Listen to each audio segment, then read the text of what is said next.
Good morning students. आज हम class 8 का नेक्स्ट टॉपिक पढ़ रहे हैं, traditional methods of irrigation.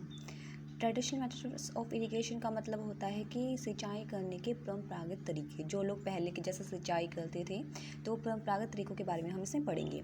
The water available in wells, lakes and canals is lifted up by different methods in different regions for taking it to the fields with the help of a cattle और humans. यहाँ पे इसने कहा है कि जो पानी available होता है कुओं में, झीलों में या फिर नहरों में जो पानी अवेलेबल होता है उसको अलग अलग तरीक़ों से उठाया जाता है, अलग अलग क्षेत्रों से, ताकि उस पानी को वो पशुओं के हेल्प से या फिर ह्यूमन के हेल्प से वो खेतों तक ले जाया जा सके सिंचाई करने के लिए। This methods are cheaper but less efficient. जो ये मेथड्स हैं ये काफ़ी सस्ते होते हैं पर ये लेस एफिशिएंट है। लेस एफिशिएंट का मतलब ये इतने अच्छे नहीं हैं, इतने निपुण मेथड्स ही नहीं हैं।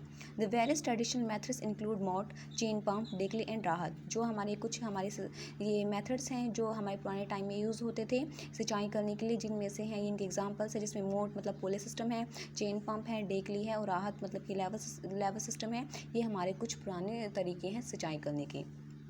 Modern methods of irrigation. अब आजकल के जो आधुनिक तरीके क्या हैं सिंचाई करने के, आधुनिक तरीकों के बारे में हम पढ़ रहे हैं।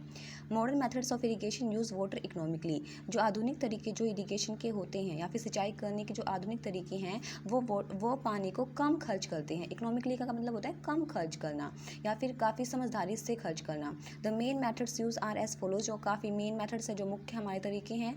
फर्स्ट है हमारे पास स्प्रिंकलर सिस्टम। स्प्रिंकलर सिस्टम का मतलब होता है फव्वारेदार तरीके से सिंचाई करना। In this system, the perpendicular pipes having rotating nozzle on the top. इस सिस्टम में हमारे कुछ perpendicular pipes होती हैं जिनके ऊपर घूमने वाली nozzles होती हैं। जैसे ये इस सिस्टम में आपको दिखाई दे रहा होगा कि ये हमारे परपेंडिकुलर पाइप्स हैं और इसके ऊपर यहाँ पे ये रोटेटिंग नोजल्स होती हैं। उसके बाद are joint to the main pipeline at regular interval. और जो ये हमारे पास जो परपेंडिकुलर पाइप्स होती हैं और जिसके ऊपर रोटेटिंग नोजल है ये मेन पाइपलाइन से जुड़ी हुई हैं। तो आप देख सकते हैं यहाँ पे ये एक हमारे पास पाइप होगी परपेंडिकुलर पाइप, दूसरी परपेंडिकुलर पाइप है, ये तीसरी है, ये चौथी है जो हमारे फिगर में दिखाई दे रहा है और ये जो है ये मेन पाइप से जुड़ी हुई हैं। उसके बाद when water flows through the main pipe under pressure with the help of a pump it escapes from rotating nozzles। जब इस मेन पाइप के अंदर से पानी निकलता है तो जो मेन पाइप में से जब पानी आता है तो इन परपेंडिकुलर पाइप्स के अंदर आता है और फिर रोटेटिंग नोजल के अंदर आके जो ये रोटेटिंग नोजल्स जो होती हैं ये घूमती हैं और जिससे जो पानी है वो आसपास के एक क्रॉप में जाता है। It gets sprinklered on the crops as if it's raining. और ये क्रॉप के अंदर ऐसे ही जाता है, ऐसे ही फव्वारे जाते हैं क्रॉप के अंदर जैसे कि बारिश हो रही है। Sprinkler system is effective on uneven land and in Sandy soil. जो स्प्रिंकलर सिस्टम जो हमारा है ये काफ़ी इफेक्टिव होता है अनइवन लैंड पे। अनइवन लैंड का मतलब जो हमारी ऊबड़ खाबड़ जो भूमि होती है वहाँ पर काफ़ी इफेक्टिव है, एंड इन सैंडी सॉइल और जो हमारी सैंडी सॉइल होती है वहाँ पर काफ़ी इफेक्टिव मेथड है ये। आगे हम बात करें ड्रिप सिस्टम की। ड्रिप का मतलब होता है बूंद, मतलब कि बूंद बूंद करके टपकने वाला system. In this system the water fast drop by drop just at the position of the roots. इसके अंदर जो पानी होता है वो बूंद बूंद करके गिरता है और कहाँ पे गिरता है, जहाँ पे रूट्स होती हैं वहाँ पे ये पानी गिरता है। It is a best technique for watering fruit plants, garden and trees. और ये फ्रूट के जो प्लांट्स होते हैं, गार्डन्स होते हैं, जो ट्रीज़ होती हैं गार्डन के अंदर, ये तकनीक जो है ये बेस्ट तकनीक होती है फ्रूट्स प्लांट को देने के लिए, गार्डन्स में पानी देने के लिए और ट्रीज़ में। Not even a drop of water is wasted in this method. इस मेथड के अंदर एक बूंद पानी की भी वेस्ट नहीं होती क्योंकि जो पानी है वो सीधा जड़ों में जाता है। This practice is very popular in water efficient region. जो ये तरीका है ये तरीका काफ़ी पॉपुलर है, वहाँ पर पॉपुलर है जहाँ पर पानी की कमी होती है। पानी की कमी वाले क्षेत्रों में ये जो मेथड है ये काफ़ी ज़्यादा पॉपुलर है। नेक्स्ट टॉपिक है हमारा प्रोटेक्शन फ्रॉम वीड्स। प्रोटेक्शन मतलब रक्षा करना, फ्रॉम वीड्स का मतलब होता है खरपतवार से। यहाँ पे जो वीड्स हैं ये हमारे पास यहाँ पे हम इसको बोलते हैं खरपतवार। अब देखो, in a crop field many other undesirable plants may grow naturally along with the crop. जिस खेत में हमारी ये फसल होती है उस खेत में अपने आप ही नेचुरली काफ़ी सारे अनडिजायरेबल प्लांट जो हैं वो अपने आप ही उग जाते हैं। These undesirable plants are called weeds. ये जो अनडिजायरेबल प्लांट्स होते हैं जिनको हम नहीं चाहते या फिर अपने आप ही उगते हैं और जो हमारे यूज़ के लिए भी नहीं है, इन प्लांट्स को हम वीड्स बोलते हैं। जुलाई, जवी एंड बथुआ आर सम कॉमन वीड्स। ये एग्जाम्पल हैं जुलाई, जवी और जो बथुआ है, ये हमारे कुछ कॉमन वीड्स हैं जो हमारी मेन क्रॉप के साथ उग जाते हैं और जो फिर हमारी क्रॉप को इफेक्ट करते हैं। The removal of weeds is called weeding. In weeds को हटाना, जब इन वीड्स को हटाने का जो प्रोसेस है उसको हम वीडिंग बोलते हैं। Weeding is necessary since weeds compete with the crop plant for water, nutrients, space and light. जो वीडिंग प्रोसेस है ये बहुत ही ज़रूरी होता है, क्योंकि जो वीड्स होते हैं ये हमारी क्रॉप के साथ, ये हमारे क्रॉप प्लांट्स जो होते हैं उनके साथ कम्पीट करते हैं वाटर के लिए, न्यूट्रिएंट्स के लिए, स्पेस के लिए और लाइट के लिए। जैसा कि आपको पता है, अगर मेन क्रॉप के साथ अगर उसी खेत में वीड्स भी उग जाएंगे तो वो जो वीड्स हैं ये एक अनडिजाइबल प्लांट्स होते हैं। तो प्लांट्स होते हैं, इसीलिए जो भी पानी हम खेतों में देंगे, जो भी हम न्यूट्रिएंट्स हम अपने खेतों को देंगे, तो वो नेचुरली बात है, तो ये वीड्स जो है उनको लेंगे और जिससे हमारी क्रॉप को इनके साथ कम्पीट करना पड़ेगा, स्पेस के लिए भी, न्यूट्रिएंट्स के लिए भी, वाटर के लिए भी। दस they affect the growth of the crop, और इसीलिए ये हमारी जो क्रॉप है उसको भी ये अफेक्ट करते हैं, उसके विकास को ये अफेक्ट करते हैं। Weeds are removed by tilling before sowing of crops, which may then dry up and get mixed with the soil. जो weeds हैं इसको हम हटा सकते हैं by tilling। टिलिंग का मतलब जैसे कि जब भी हम खेतों को जोतते हैं, अपनी मिट्टी को टर्न करते हैं, लूज करते हैं, तो उस वक्त भी हम इन weeds को हटा सकते हैं बिफोर सोइंग ऑफ क्रॉप्स, बीजों को बोने से पहले। मतलब कि अपनी क्रॉप के अंदर बीज डालने से पहले और या फिर टिलिंग के टाइम पर हम इनको हटा सकते हैं। विच में then dry up and get mix with the soil. उस वक्त इनको हटाने से क्या होगा कि ये अपने आप ही खेतों में से जाएंगे या फिर उखड़ के बाहर आ जाएंगे और फिर ये हमारी फिर ये सूखने के बाद हमारी मिट्टी के साथ ही मिक्स हो जाएंगे। Weeds should be removed before they produce flowers and seeds. जो वीड्स होते हैं उनको हटाना बहुत ही ज़रूरी होता है, इससे पहले कि वो फ्लावर्स दे और सीड्स दे। अगर वीड्स ने सीड्स दे दिए तो उसी एक सीड से जो प्लांट्स है, वीड्स प्लांट है, वो उग जाएंगे। तो इनको फ्लावर्स और सीड्स देने से पहले इनको हटाना काफ़ी ज़रूरी होता है। The manual removal includes physical removal of weeds by uprooting और cutting them close the ground from time to time. अब इसने कहा है द मैनुअल रिमूवल इंक्लूड्स, जो मैनुअल का मतलब यहाँ पे है जो शारीरिक तरीका, जो तरीका हम यूज़ करते हैं वीड्स को हटाने के लिए, वो होता है फिजिकल रिमूवल। जैसे अप्रूटिंग, जैसे हम उसको हाथ से जड़ के साथ ही उखाड़ दें या फिर उसको कट कर दें, काफ़ी ग्राउंड के नियर से उसको कट कर दें टाइम टू टाइम। तो ये हमारे तरीके होते हैं, या तो हम उसको उखाड़ दें, जड़ के साथ ही उखाड़ दें, या फिर हम उसको टाइम टू टाइम ग्राउंड के नज़दीक से ही कट कर दें। This is done with the help of खुरपी, और इसको हम खुरपी की हेल्प से कर सकते हैं। Chemical methods of their removal includes use of certain chemicals like 2,4-D, MCPA and butachlor. इसने कहा, यहाँ पे बात हो रही है कि यहाँ पे हम बात कर रहे थे फिजिकल मेथड्स की, यहाँ पे हम बात करें केमिकल मेथड्स की, कि रासायनिक तरीके जो होते हैं वो वीड्स को रिमूव करने के लिए कुछ एक केमिकल्स का हम यूज़ करते हैं। केमिकल्स के यहाँ पे एग्जाम्पल दिए हुए हैं, जैसे 2,4-D, MCPA एंड बेटाक्लोर। ये हमारे कुछ केमिकल्स हैं जिनको हम जब अपने खेतों में छिड़कते हैं तो हमारा जो मेन क्रॉप है उसको नुकसान नहीं होता, पर जो वीड्स होते हैं वो वहाँ से हट जाते हैं। These are spread in the fields to kill the weeds. ये हमारे खेतों में ही इनको स्प्रे किया जाता है ताकि जो वीड्स हैं उनको मारा जा सके। They do not harm the crops, ये हमारे क्रॉप्स को हार्म नहीं पहुँचाते हैं। जो केमिकल्स होते हैं ये सिर्फ वीड्स को ही ख़त्म करने के लिए होते हैं और ये हमारी जो क्रॉप है उसको हार्म नहीं करते। हार्वेस्टिंग पढ़ रहे हैं हम। The crop is need to be cut after it matures. जो क्रॉप होती है, जो फसल होती है, उसको काटना भी ज़रूरी होता है जब वो पूरी तरीके से मैच्योर हो जाती है, पूरी तरीके से वो पक जाती है। It usually takes 3 to 4 months for a cereal crop to mature. जो हमारी अनाज वाली जो फसलें होती हैं, जैसे गेहूँ हो गया, ये जो अनाज वाली जो फसलें होती हैं ये आम तौर पर 3 या 4 महीने लेती हैं पूरी तरीके से पकने में। The cutting and gathering of crop is called harvesting. Crop को काटना और काटने के बाद उस फसल को इकट्ठा करना, इस प्रोसेस को हम हार्वेस्टिंग बोलते हैं। In harvesting crops are pulled out और cut close the ground. Harvesting के अंदर हम क्रॉप्स को या तो पुल्ड आउट करते हैं, खींच के बाहर निकालते हैं, या फिर हम इसको ग्राउंड से काफ़ी पास से काटते हैं। ये अलग अलग फसल को अलग अलग हार्वेस्ट करने का तरीका होता है। In our country harvesting is either done manually using a sickle और by a machine called harvester. हमारे देश में जो हार्वेस्टिंग जो प्रोसेस है इसको करने के लिए हम मैनुअली यूज़ करते हैं। मैनुअली का मतलब शारीरिक तरीके से हम यूज़ करते हैं, और जब हम अपना शारीरिक तरीका जो यूज़ करते हैं क्रॉप को हार्वेस्ट करने का, उसमें हम सिक्कल का यूज़ करते हैं। सिक्कल का मतलब भी दरांती होता है, या फिर हम एक मशीन का यूज़ करते हैं और इस मशीन को हम हार्वेस्टर बोलते हैं। वंस द क्रॉप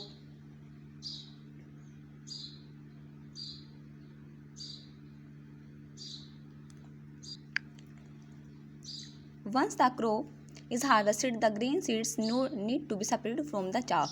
अगर एक बार हमने क्रॉप को हार्वेस्ट कर लिया, मतलब कि उसको काट लिया, तो जो ग्रेन सीड्स होते हैं, जो अनाज के जो दाने होते हैं या फिर जो बीज होते हैं, उनको चाफ में से, चाफ का मतलब यहाँ पे है भूसा, उसको भूसे में से अलग करने की ज़रूरत होती है। This process is called threshing, और इस प्रोसेस को हम थ्रेसिंग बोलते हैं। थ्रेसिंग का मतलब होता है ताड़ना, मतलब कि जो हमारे ग्रेन सीड्स होते हैं, ग्रेन सीड्स को चाफ में से अलग करने का जो प्रोसेस होता है, इसको हम थ्रेसिंग बोलते हैं। This is carried out with the help of A machine called combine. जो ये प्रोसेस है, जो थ्रेसिंग प्रोसेस है, इसको करने के लिए हम एक मशीन का यूज़ करते हैं जिसको हम कंबाइन बोलते हैं, which is in fact A combined harvester and thresher. जो कंबाइंड होती है, जो कंबाइंड मशीन जो होती है, ये वास्तव में कंबाइंड होता है, मतलब दो मशीनों का मिश्रण होता है। इसके अंदर हम फसल को काट भी सकते हैं और उसको थ्रेशर भी कर सकते हैं। मतलब कंबाइन जब हम यूज़ करते हैं, कंबाइन मशीन का जब हम यूज़ करते हैं, तो फसल कट भी जाती है और वो साथ साथ चाफ में से अलग भी हो जाती है। The other methods use by farmers to separate grains and chaff is winnowing. जो दूसरा तरीका जो होता है फार्मर्स जो दूसरा तरीका यूज़ करते हैं ग्रेन्स को चाफ में से अलग करने का, उस तरीके को हम विनोविंग बोलते हैं, मतलब कि फटकना बोलते हैं। जो दूसरा तरीका जो यूज़ करते हैं फार्मर्स चाफ और ग्रेन को अलग करने का। इन this method the threshed crop is dropped on the ground from A height. इस तरीके में क्या होता है कि जो कटी हुई जो फसल है, उसको हम ग्राउंड से ऊपर डालते हैं, नीचे डालते हैं, और जिससे जो ग्रेन्स होते हैं वो नीचे गिर जाते हैं, और जो भूसा होता है वो हवा की वजह से ग्रेन से दूर जाके गिरता है। मतलब आमतौर पर आपने देखा होगा, आपकी मम्मी भी घर पे करती हैं, कई बार फराटे के सामने वो गेहूं को साफ़ करती हैं, तो वो एक विनोविंग प्रोसेस है। उसमें जो हैवी सीड्स होते हैं गेहूं के, वो नीचे गिर जाते हैं, और जो चाफ होता है वो हवा के फ्लो की वजह से ग्रेन से दूर गिर जाता है। तो ये एक विनोविंग प्रोसेस है। Storage, proper storage of crop produce is very important. अगर हमारे जो क्रॉप है, अगर हमने उसको काट लिया है, उसके ढंग से जो क्रॉप यील्ड है हमारी बहुत अच्छी हुई है, तो उसका जो स्टोरेज करना है वो भी काफ़ी ज़्यादा इंपॉर्टेंट है। किसी भी फसल को अच्छी तरीके से स्टोर करना बहुत ही महत्वपूर्ण काम है। If the crop grains are to be kept for a longer time, they should be safe for moisture, insects, rats and micro organisms. अगर हमें क्रॉप के ग्रेन्स को काफ़ी लंबे समय तक सेफ रखना है, तो हमें उसको बचाना होगा, सेफ रखना होगा, नमी से भी सेफ रखना होगा, इंसेक्ट मतलब कीटों से सेफ रखना होगा, चूहों से सेफ रखना होगा, और माइक्रो ऑर्गेनिजम्स और जो हमारे सूक्ष्म जीव होते हैं उनसे हमें अपनी फसल को सेफ रखना होगा। The fresh crops has more moisture. जो हमारी ताज़ी फसल होती है उसके अंदर मॉइस्चर ज़्यादा होता है। मॉइस्चर मतलब नमी ज़्यादा होती है। If freshly harvested grains are stored without drying, they may get spoiled और attacked by organisms, losing their germination capacity. यहाँ पे कहा है कि अगर जो फ्रेशली, जो ताज़ी, जो कटी हुई जो अनाज होते हैं, अगर हम उनको बिना सुखाए स्टोर कर देंगे, तो वो जल्दी ही ख़राब हो सकते हैं, या फिर उनके ऊपर जो जीव हैं वो अटैक कर सकते हैं, और उनकी जो जर्मिनेशन कैपेसिटी होती है, उनके अंकुरित होने की जो क्षमता होती है, वो ग्रेन्स अपनी जर्मिनेशन कैपेसिटी को खो देंगी। This the grain should be dried properly in the sun to reduce their moisture. इसीलिए जो ग्रेन्स होते हैं उनको हमें धूप में, सूरज की धूप में ढंग से सुखाना चाहिए, अच्छे तरीके से सुखाना चाहिए, ताकि वो अपने मॉइस्चर को ख़त्म कर दे, उनके अंदर जो मॉइस्चर है, जो नमी है, वो ख़त्म हो जाए। This will prevent them from insect and fungus. इससे क्या होगा कि जो हमारी क्रॉप होती है वो इंसेक्ट से भी बच जाएगी, और जो फंगस होते हैं उनसे भी वो बच जाएगी। At domestic level grains are stored in jute bags और large metallic bins. Domestic level मतलब घरेलू स्तर पर जो हम अनाज होते हैं उनको हम जूट के बैग्स में स्टोर करते हैं, जो कट्टे हम जिसको बोलते हैं नॉर्मल लैंग्वेज में, जूट बैग से हम इनको स्टोर करते हैं, या फिर बोरियां भी बोल सकते हैं हम इनको, या फिर लार्ज मेटालिक बीन्स में आपने देखा होगा आपके घर में भी होते हैं, गेहूं को स्टोर करने की एक धातु से बनी हुई टंकी होती है, तो उसके अंदर हम जो हमारे गेहूं होते हैं या फिर जो हमारे अनाज होते हैं उनको हम स्टोर कर सकते हैं। Commercially grains stored in silos and granaries to protect it from pest. Commercially मतलब व्यापारिक तौर पर जो लोग गेहूं को बेचते हैं, व्यापार करते हैं, वो व्यापारिक तौर पर ग्रेन्स को स्टोर करने के लिए सिलोज बने होते हैं और ग्रेनरीज बनी होती हैं, ताकि वहाँ पर हम जो अनाज होते हैं उनको पेस्ट से छुटकारा पा सकें। देखो ये ग्रेनरी बनी हुई है, मतलब कि एक गोदाम है जहाँ पर बोरियों के अंदर जो अनाज है वो स्टोर किया गया है। The bags sacks in which grains to be stored should be properly stitches. जिन बैग्स में या फिर जिन बोरियों में, सैक्स का मतलब बोरी, जिन बैग्स में या फिर जिन सैक्स में जिन बोरियों में ग्रेन्स को स्टोर किया गया है वो पूरी तरीके से या फिर अच्छे तरीके से वो सिली हुई होनी चाहिए। While storing the sacks in the godowns और granaries care should be taken to have a proper gap between the walls and the bags to avoid moisture due to the seepage. अब यहाँ पे बात हुई है, जब भी हम बोरियों के अंदर ग्रेन को स्टोर करें, गोडाउन में, हमने गोडाउन में या फिर ग्रेनरीज के अंदर अपने अनाज को स्टोर करके रखा है बोरियों में डाल के, तो जो दीवारों के साथ में हमें अपने इन बोरियों को नहीं लगाना होता है, उनके बीच में हमें प्रॉपर गैप देना होता है वॉल और बैग्स के बीच में, ताकि दीवारों की वजह से जो मॉइस्चर आ सकता है उन अनाज से भरी हुई थैलों में वो ना आए। Narrow passes called alleys should be provided between the stacks so that one can move easily and inspect the grain sacks। अब यहाँ पे इसने कहा है कि जैसे जो बोरियाँ होती हैं, एक बोरी यहाँ पे, एक बोरी का जो यहाँ पे लगा दी है ग्रेन्स की, और इसके ऊपर काफ़ी सारे ग्रेन स्टोर कर दिए हैं, और एक यहाँ पे लगा दी है, तो इस तरीके से लाइंस बनी होती है गोडाउन्स के अंदर। तो यहाँ पे कहा है कि जो पतली सी जो नैरो पासेज है वो छोड़नी चाहिए एक गोडाउन के अंदर, जो स्टैक्स के बीच में। स्टैक्स का मतलब होता है चट्टा, कि भाई बोरी का जो चट्टा होता है वहाँ पे जो बीच में जो नैरो पासेज है वो छोड़नी चाहिए। एक पतली सी गली, एलिस का मतलब होता है गली, पतली सी गली छोड़नी चाहिए, ताकि one can move easily and inspect the grain sacks, ताकि कोई भी आसानी से चला जाए इस रास्ते में से आसानी से चला जाए, और जो गेहूँ की जो बोरियाँ होती है या फिर अनाज की जो बोरियाँ होती हैं उनको ढंग से वो इंस्पेक्ट कर ले, मतलब जाँच ले। As far as possible, new bags should be used to avoid infestation with insects or microorganism। जहाँ तक संभव हो सके नए जो बैग्स होते हैं उनको यूज़ करना चाहिए अनाज को स्टोर करने के लिए, ताकि जो माइक्रो ऑर्गेनिजम्स के द्वारा या फिर जो इंसेक्ट होते हैं उनके द्वारा जो संक्रमण होता है उसको अवॉइड किया जा सके, उसको रोका जा सके। Which can damage the grain, जो कि हमारे ग्रेन्स को ख़राब कर सकते हैं। If old bags are to be use they should be washed properly with boiling water and dried in the bright sunlight. अगर हम पुराने ही बैग्स यूज़ कर रहे हैं अपने ग्रेन्स को स्टोर करने के लिए, तो उनको ढंग से धोना चाहिए, उबले हुए पानी में धोना चाहिए, और फिर उनको अच्छे तरीके से धूप में सुखाना चाहिए। At domestic level dried neem leaves can be use as insecticide in store grains. घरेलू स्तर पर हम सूखी हुई नीम की पत्तियों को यूज़ कर सकते हैं कीटनाशक के तौर पर ग्रेन्स को स्टोर करने के लिए। Commercially some chemicals treatment is required to protect the grain। Commercially मतलब आमतौर पर हम केमिकल्स जो तरीके होते हैं, केमिकल जो रासायनिक जो उपचार होते हैं उनको भी यूज़ कर सकते हैं अपने ग्रेन्स को बचाने के लिए। नेक्स्ट हम कर रहे हैं food from animals.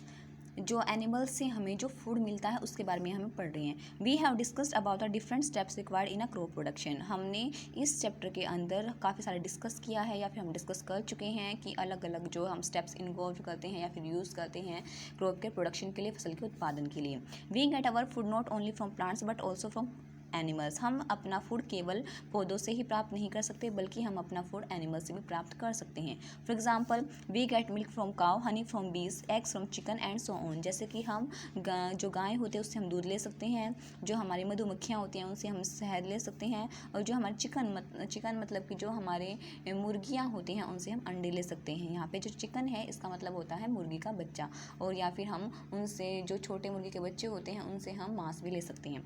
Animals are rear to get this food items. जो एनिमल्स होते हैं उनको पाला जाता है ताकि हम उनसे ये फूड आइटम्स ले सकें। Just like crop production, rearing of animals also require proper care and shelter. जैसे हम फसल का उत्पादन करते हैं उसी तरीके से एनिमल्स को पालने के लिए भी हमें उनकी अच्छे तरीके से देखभाल करनी होती है, और उनको शेल्टर मतलब कि उनको आश्रय देना होता है या फिर देना चाहिए। The last scale rearing of animals to get food products from them is called animal husbandry. जब हम एक बड़े पैमाने पर, बड़े स्तर पर एनिमल्स को पालते हैं ताकि हम उनसे खाने के प्रोडक्ट्स ले सकें, खाने के उत्पाद ले सकें, तो इस प्रोसेस को हम एनिमल हस्बेंड्री बोलते हैं। For example, large scale rearing of fish is called pisciculture and large scale rearing of honey बीज इज कॉल्ड एपीकल्चर। जैसे कि एग्जांपल के लिए, जैसे अगर हम बड़े स्तर पर या फिर बड़े पैमाने पर जब हम फिश को पालते हैं तो इस प्रोसेस को हम पिसिकल्चर बोलते हैं, मछली पालन बोलते हैं। और जब हम एक बड़े स्तर पर हनी बी को मतलब कि मधुमक्खियों को पालते हैं तो इसको हम एपीकल्चर बोलते हैं, यानी कि मक्खी पालन या फिर मधुमक्खी पालन बोलते हैं। Now can you complete the following table to know about the food items we get from animals. अब इसने यहाँ पे कहा है क्या तुम जो ये टेबल्स है, जो ये नीचे एक टेबल दी हुई है, क्या तुम इस टेबल को पूरा कर सकते हो कि जो हम फूड प्रोडक्ट्स जो हमें एनिमल से मिलते हैं, क्या तुम उस फूड प्रोडक्ट्स को पूरा करने के लिए इस टेबल को हम यूज़ करेंगे। जैसे इसमें दिया हुआ है, आप ये खुद करेंगे। मिल्क जैसे हमें काऊ से मिलता है, गाय से मिलता है, भैंस से मिलता है, बकरी से मिलता है, और जो कैमल यानी कि जो फीमेल कैमल होती है उससे मिलता है। तो ऐसे ही आपको लिखना है कि एग्स कहाँ किस किस से मिलते हैं, मीट किस किस से मिलता है, और जो हनी होता है वो किस से मिलता है। तो आपको ये टेबल कंप्लीट करनी है। और जो होमवर्क है आपका, आपको ये एक्सरसाइज जो है वो खुद से ट्राई करनी है, कोशिश करनी है फील करने के लिए। ये एक्सरसाइज इमेज द फॉलोइंग जो ट्रू फॉल्स हैं ये आपको खुद से फील करने हैं, और इस चैप्टर के वेरी शॉर्ट क्वेश्चन आंसर आपको लर्न करने हैं। Thank you.